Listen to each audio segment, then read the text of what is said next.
But I don't know if you remember, but 2 years ago, things were quite different here in Connecticut. We were going through a very severe fiscal crisis. Do you remember what that was like?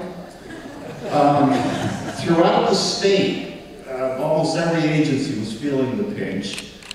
Here at UConn, all kinds of cuts were being made. TAs were being cut, I remember, research funds were being cut. Student activities, lots of people sent home on unpaid furloughs. Even the president of the university at that time, Michael Hogan, had to go on eBay and sell off some of those cardboard cutouts.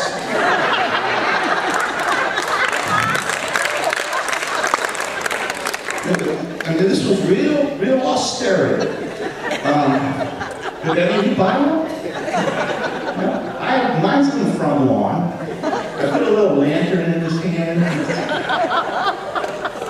Nice. Yeah, this was a time of austerity and sacrifice. It was a time of real sacrifice. Nobody likes sacrifice, but what could you do? Those of you who work for the state, it was pretty clear that if these cuts were not implemented 2 years ago, we would face more cuts down the road. And it was like pay now or pay later. You know, what choice was there? But you were bold, those of you connected to the state. You said, no, we will not be boxed in to that kind of a corner. This is a false choice. We will find a third way. We will pay now and later.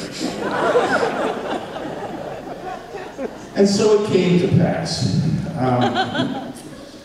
And of course, I don't have to tell you, the arts were not spared. When the Budget Cutters Act falls, the arts feel the blade. We've been hearing about that already.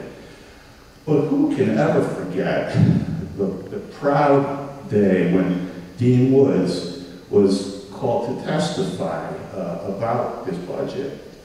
And they asked him, Dean Woods, in these troubled fiscal times, what are you prepared to give back from the fine arts budget? What can you give back? Dean Woods leveled his gaze at them. Veins that he didn't even know he had began to protrude in his forehead. He swore at them, cursed them roundly, implied they were intellectually challenged, and uttered the immortal words, "Not one dime. Not one dime will I give back. Not one dime." It was the proudest moment. For lovers of the arts, it was the proudest moment. The bad news is, they cut the budget anyway. But the good news is they offered him a job as basketball coach.